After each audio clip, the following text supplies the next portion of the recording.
స్థలాల క్రమబద్ధీకరణ సమస్యకు full stop పెడదాం. జిల్లాలో పరిష్కారం కాని ఇళ్ల సమస్యలను కేబినెట్‌కు తీసుకురండి. గృహ నిర్మాణ శాఖలో పెండింగ్ బిల్లుల చెల్లింపులపై దృష్టి పెట్టండి. ఆర్‌జీఎస్ సమీక్షలో ముఖ్యమంత్రి చంద్రబాబు. వివరాల్లోకి వెళ్దాం. జిల్లాలో సుదీర్ఘకాలంగా పెండింగ్‌లో ఉన్న ఇళ్ల స్థలాల క్రమబద్ధీకరణకు ముఖ్యమంత్రి చంద్రబాబు నాయుడు గ్రీన్ సిగ్నల్ ఇచ్చారు. జిల్లా స్థాయిలో ఎంతవరకు చేయగలరో చేయాలని, జిల్లా స్థాయిలో క్రమబద్ధీకరణ కుదిరిన పక్షంలో కేబినెట్‌కు తీసుకురావాలని సీఎం ఆదేశించారు. ఈ మేరకు జిల్లా కలెక్టర్ల నుంచి సమాచారాన్ని తీసుకోవాలని సూచించారు.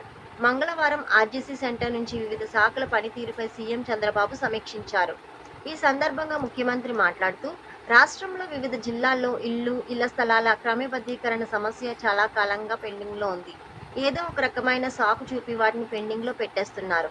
దీనికి ఫుల్ స్టాప్ పెట్టాలి. ప్రతి జిల్లాలో క్రమబద్ధీకరించాల్సిన ఇళ్ల స్థలాల జాబితాను సిద్ధం చేయాలి.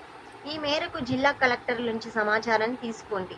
క్రమబద్ధీకరణకు సంబంధించి జిల్లాల స్థాయిలో ఎంతవరకు చేయగలిగితే ఆ మేరకు చేసేయాలి. అక్కడ సమస్య పరిష్కారం కాకుంటే కేబినెట్‌లో పెట్టి వాటి క్రమబద్ధీకరణకు నిర్ణయం తీసుకుంటాం. ఎటువంటి వివాదాలు లేకుండా క్రమబద్ధీకరించదగ్గ స్థలాలను ప్రతి కేబినెట్‌కు తీసుకురావాలి.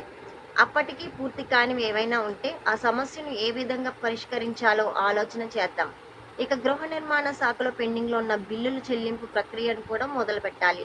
ఈ మేరకు గృహ నిర్మాణ, ఆర్థిక శాఖలు సమన్వయం తీసుకోవాలని సీఎం చంద్రబాబు ఆదేశించారు.